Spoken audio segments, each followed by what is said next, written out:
O Latitude 33S esteve à conversa com André Leonardo a quando da sua passagem por terras australianas. André contou como nasceu esta missão social à volta do mundo e quais os seus objetivos. Partilhou ainda algumas das histórias que mais o marcaram até aqui, desde que saiu de Portugal há 4 meses.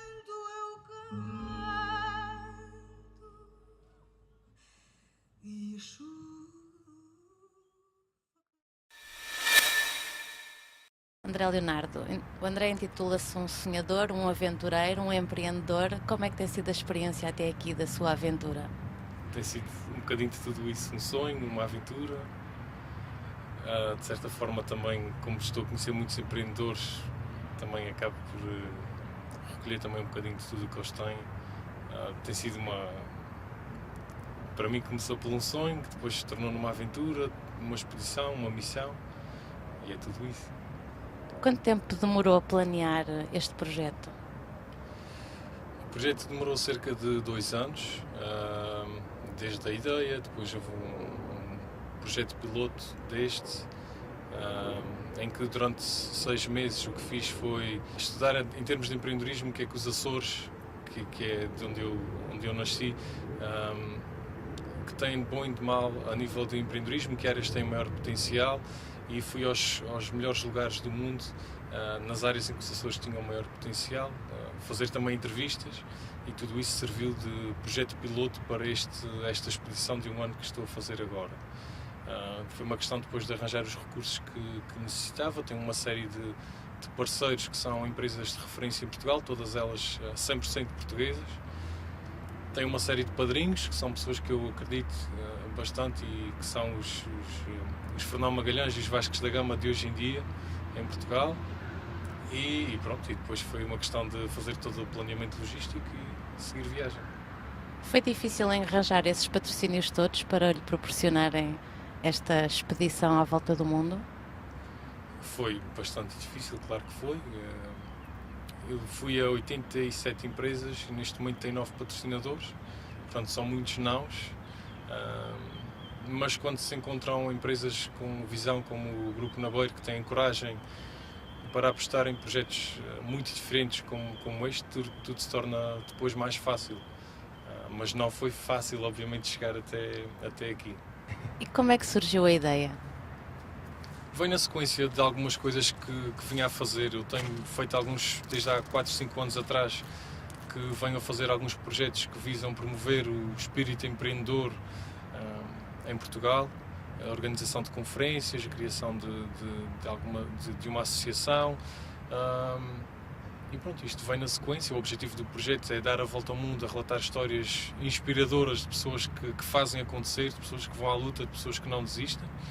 Empreendedores, mas também pessoas que venceram doenças, pessoas que se tornaram artistas. E como é que eles fizeram isso? Como é que se consegue isto? Porque eu acredito que em países como Portugal, Espanha, Grécia, as pessoas estão desmotivadas, mas mais do que isso, estão também fartas das palavras bonitas e vazias de conteúdo. Ou seja, então o que eu queria fazer era mesmo dar a volta ao mundo, estar em realidades muito boas, como a Austrália, como os Estados Unidos, como o Canadá, em realidades eventualmente menos boas, como a Tanzânia, como o Nepal, mas onde mesmo assim há pessoas a irem em frente e a fazerem coisas. Então, passando por estes países, mostrando como é que todas estas pessoas vão do ponto A ao ponto B, entenda-se o ponto A como o momento em que a pessoa começa e o ponto B onde está hoje, onde já atingiu sucesso. Fã de Fernão Magalhães, como acha que ele iria explorar o mundo nos dias de hoje? Isso não sei, mas o que sei é que num tempo em que se fala tanto em crise, em que se vão buscar tantas coisas menos positivas, eu prefiro sempre lembrar-me do Fernão Magalhães, que há 500 anos atrás idealizou e preparou a primeira circunnavegação da humanidade, o Vasco da Gama. Até a Austrália supostamente foi descoberta pelo inglês Jim Cook, mas existem estudos agora recentes que dizem que afinal foi um português. Eu prefiro sempre pensar que fomos um povo enorme, e fomos mesmo. Eu estive em Goa, estive em Malaca, estive em Macau, que são pontos históricos, e quando se lá está, lembro-me perfeitamente lembrei-me dos versos dos Lusíadas e de todas essas coisas que nos ensinam na escola, mas que na altura até nem nos fazem muito sentido, nem percebemos, mas quando ali estamos faz todo o sentido.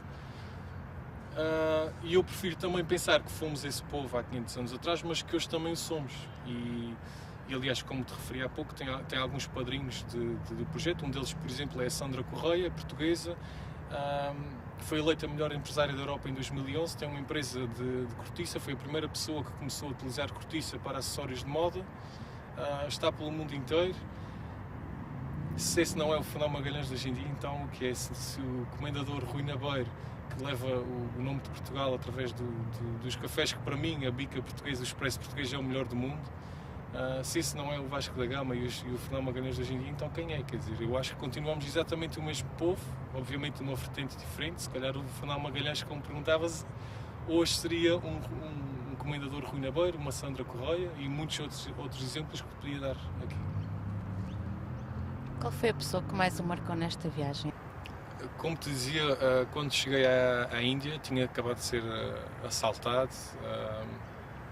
A minha mala não chegou, não tinha nada. Fui recebido por uma família indiana. Não te vou dizer uma pessoa, vou-te dar uma família. Na Índia, o conceito de família é um bocadinho diferente do que estamos habituados. Na Índia, numa casa vivem os avós, vivem os filhos e vivem os filhos dos pais. Portanto, eles vivem todos juntos na mesma casa. Portanto, são 3 gerações na mesma casa. E eu fui para uma família que me recebeu. A partir do momento que entrei aquela porta, era um deles, literalmente. E aquela semana não foi nada fácil. O orçamento do projeto é bastante restrito. Eu tinha sido assaltado, tinha-me roubado tudo, tinha que recuperar o equipamento ou não podia continuar as entrevistas. Tinha entrevistas marcadas.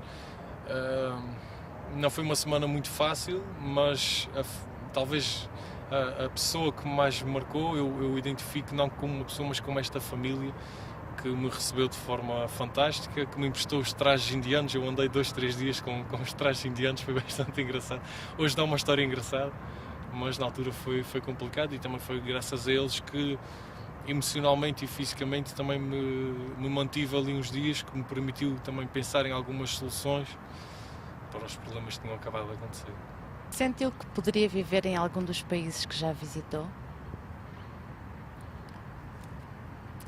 Eu gosto muito de Portugal e viver em Portugal. Eu nasci nos Açores, estou muito habituado à ligação com a natureza, ao mar, e qualquer lugar que seja muito diferente disso faz-me confusão. Portanto, gosto muito de estar quer nos Açores, em Portugal continental também. Tenho os meus sítios, tenho as minhas rotinas. Nunca tinha pensado nisso assim, dessa forma, mas olhando para a Austrália também acabamos por ter algumas características parecidas. Estamos muito próximo do mar, pelo menos aqui em Sydney existem muitas praias, muita natureza. Não sei se vivia aqui ou não, mas pelas parecenças que tenho, o estilo de vida ocidental que tenho, talvez, não sei. Onde é que as pessoas podem acompanhar a tua aventura? Tenho um site que é andrealeonardotour.com. Lá tem toda a informação sobre esta expedição social. Tem lá as entrevistas que vou fazendo às pessoas, um pouco também da aventura do que é uma pessoa viajar sozinha pelo mundo. Podem acompanhar tudo isso no site. Para além disso, no final, em novembro, quando eu regressar a casa, a partir daí vou passar à escrita de um livro. Toda esta aventura, todas estas entrevistas vão passar a livro. Livro esse que vai refletir também a favor da Associação Acredita Portugal, que tem precisamente difundido o espírito empreendedor no nosso país. São estas assim as 2 grandes fontes de informação onde as pessoas me podem depois encontrar todas estas histórias. Considera a crise em Portugal um handicap para não haver empreendedorismo? Não há crise em Portugal. Não há crise em Portugal. E eu vou aproveitar para te contar uma história que me aconteceu. Quando estava no Quénia, visitei um dos maiores bairros de lata do mundo. E quando estava a caminho do bairro de Lata, ia lá entrevistar uma série de empreendedores, mas nem vou falar sobre isso. Quando estava a caminho, conheci um rapaz que ia para lá e que me levou lá. Conhecemos no autocarro e fomos na conversa. Ele tinha 24 anos, eu tenho 24 anos, portanto se eu tivesse nascido no Quênia, provavelmente era aquele rapaz. O bairro de Lata chama-se Kibera, vivem lá perto de 1 milhão de pessoas. E nós estávamos a caminho, fomos conversando e eu perguntei-lhe como é que é a vida aqui, já que vives em Kibera, conta-me isto como é. E ele, super feliz, olha, em Kibera é espetacular, as pessoas são livres, eu adoro viver lá, tenho uma casa. E eu perguntei, mas então como é que é a tua casa? A minha casa tem 10 metros quadrados, tem uma sala, tem um quarto. Eu ia casa de banho. Lá, aqui no bairro praticamente não há casas de banho. Utilizamos sacos, fazemos as necessidades em sacos, amarramos e tiramos à rua. E depois lá em Kibera só sacos de lixo por todo lado. A cozinha, não tem cozinha. Eles compram uns baldes com carvão, fazem a comida em casa e de vez em quando a casa pega fogo e há assim uma série de complicações. Ele levou-me depois à casa dele. A casa é feita é um género de um barro com umas chapas por cima, as chapas nem tão bem encostadas, o que quer dizer que chove dentro. E realmente ele tem uma sala e um quarto que não é nada parecido sequer com o que nós estamos habituados, e a separar uma coisa da outra é um lençol. Não tem o mínimo de condições. Ele estava-me a mostrar tudo isso e depois perguntou-me como é a vida em Portugal. E eu disse, a vida em Portugal é espetacular, temos sol, temos praia, as coisas funcionam bastante bem, tudo isso. Mas, na minha descrição, utilizei disse o seguinte, está tudo a correr muito bem e, apesar da crise, as coisas estão a andar, de alguma forma as coisas estão a recuperar e as coisas estão a andar e as pessoas estão a fazer pela vida. E ele ouve e diz assim, crise? Ok, mas quantas vezes é que vocês comem por semana? E eu fiquei absolutamente sem reação. E ele disse-me, é porque a última vez que houve crise aqui, eu e a minha família comíamos uma vez por semana. Como é que é lá, quando há crise? A partir daí, eu respeito muitas pessoas que passam por dificuldades, e há pessoas a passarem efetivamente dificuldades, mas não estamos em crise. Não. E para mim, quando dizem que há crise em Portugal, eu não posso fazer outra coisa que não seja relativizar tudo isto. Aliás, acho que todos temos que relativizar, porque felizmente em Portugal temos sistemas que nos permitem não chegar a estas situações. E acho que se todos nós relativizarmos um pouco mais toda esta situação que nós chamamos crise, vamos, número 1, estar mais contentes, estar mais felizes, ter um sorriso no rosto. E ponto 2, vamos então passar para as soluções, que é o que precisamos, não é? Se há um problema, vamos resolvê-lo. Portanto, eu peço desculpa, mas não consigo ver bem o que é uma crise em Portugal. Não acho, sinceramente, não acho que estejamos em crise. Para finalizar, que mensagem gostaria de deixar? Que é possível e que difícil é diferente de impossível. E é mesmo. É só isso. Muito obrigada. Obrigado.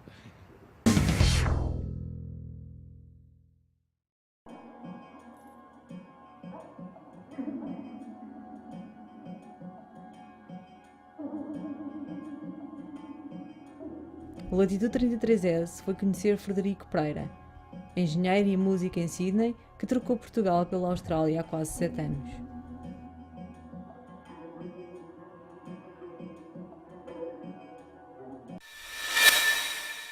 Frederico, porquê Austrália? Na verdade, na altura, quando vim, não havia razão nenhuma para ser Austrália em especial. Foi uma oportunidade que apareceu. E há quanto tempo é que chegou?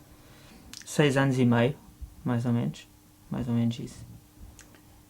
E o Frederico é engenheiro e veio já com contrato de trabalho?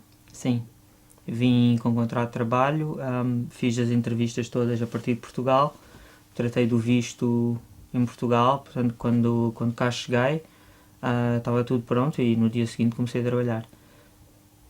Em Brisbane, isto foi em Brisbane. E entretanto agora está a viver em Sydney, porquê a troca? Portanto, quando eu cheguei cá com contrato de trabalho, era um visto que era válido por 4 anos. Era o visto de sponsor.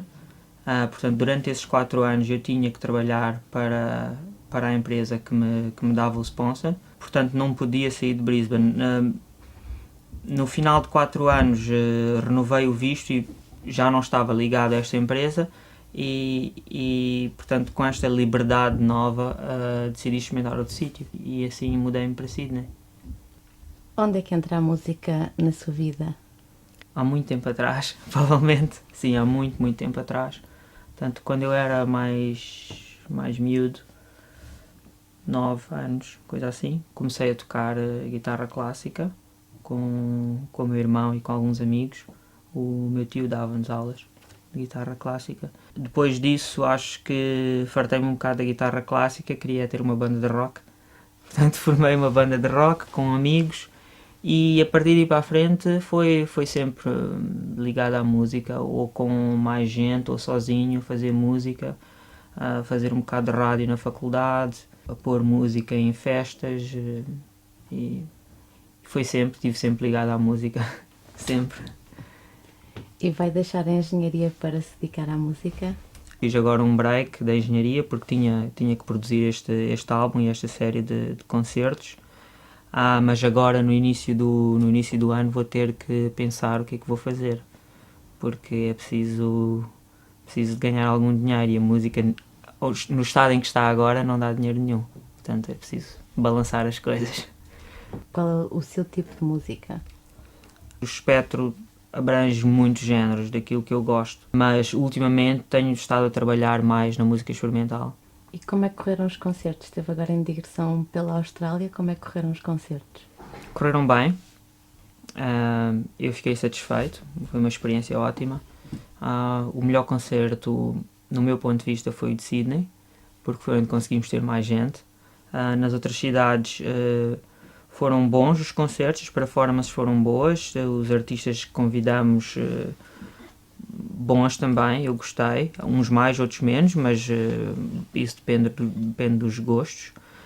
Tivemos foi um bocado menos público do que eu esperava, mas acho que é assim, acho que é a primeira vez que eu organizei isto, portanto acho que é assim.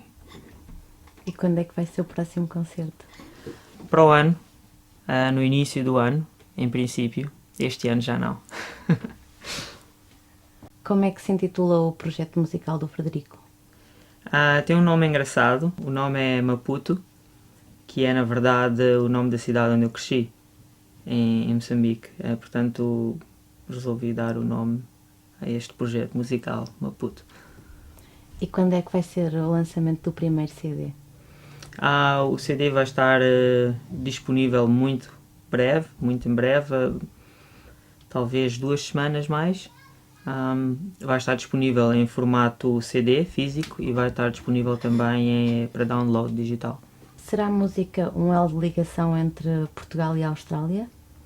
Eu creio que sim, até porque eu tenho planos de fazer concertos em Portugal também, da próxima vez que lá for. E eu creio que isto é um género de música que em Portugal já se faz há algum tempo e há artistas que eu gosto bastante. E aqui na Austrália, não que seja novo, mas no meio de tanta diversidade é ainda muito, muito exclusivo. Portanto, por isso esta digressão foi um bocado aventura, porque nós sabemos que é algo muito exclusivo. E queremos divulgar isto e eu quero levar este projeto a Portugal também, que sei que lá vou me sentir mais em casa. E voltar às origens, ou seja, a Maputo, com o projeto Maputo? Também tenho essa intenção. Portanto, vou levar isto a Moçambique e vou levar a Portugal. Frederico, onde é que podemos acompanhar o seu projeto? Poderão acompanhar na página de Facebook, que é a Memoirs Label, ou então no website, que é o memoirs.the-generalstore.net. Do que é que sente mais falta na Austrália? Obviamente família e amigos. É o que faz mais falta aqui, os bons velhos amigos e a família. Depois há certas coisas que também faltam. A comida, Lisboa, eu gosto muito de Lisboa. A cidade em si tem história, tem cultura, tem uma atmosfera que aqui a gente não encontra. Isso, tenho saudades disso.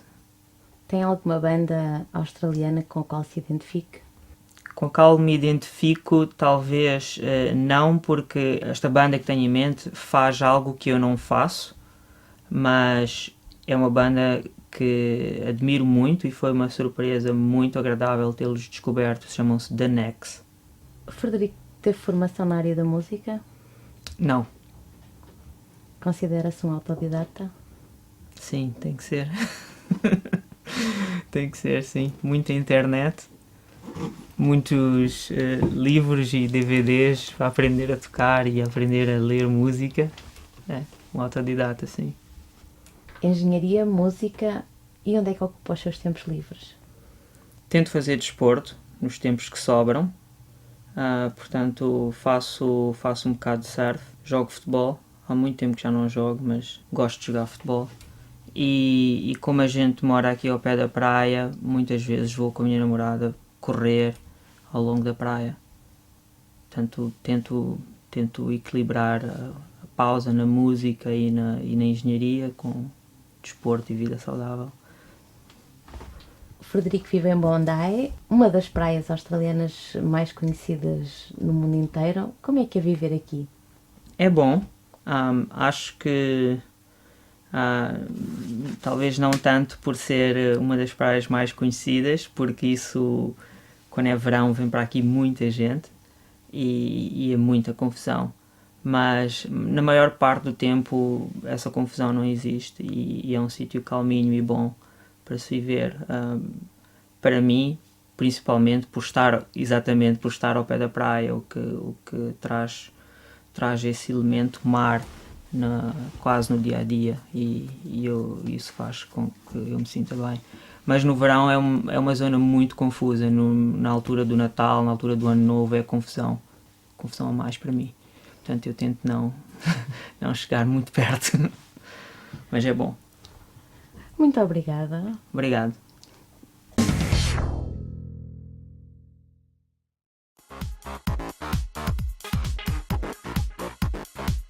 Todos os anos, no final do verão, Sydney celebra Mardi Gras, uma das maiores marchas LGBTIQ no mundo. Mardi Gras não é só uma marcha, é um mês cheio de atividades e festas que depois culmina na famosa marcha no centro da cidade. O objetivo desta marcha é inspirar o mundo com o amor e também celebrar o poder e a beleza da diversidade.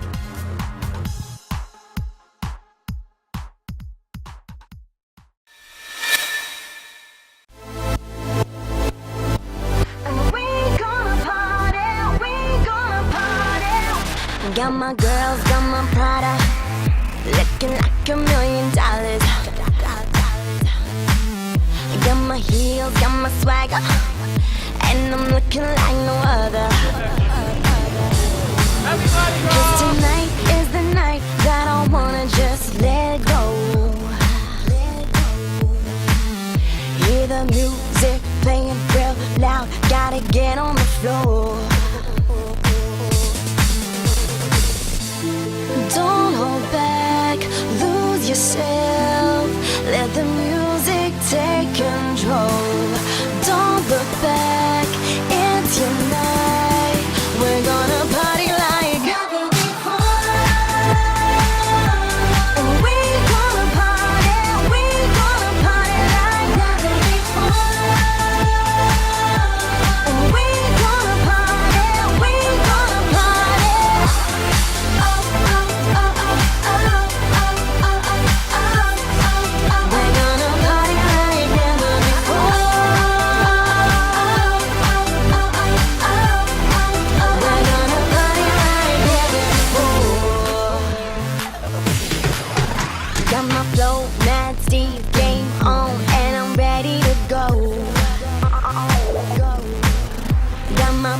Looking all sexy, boy, you wanna get close. Everybody's looking at us, and I'm like, I don't give a damn. tonight.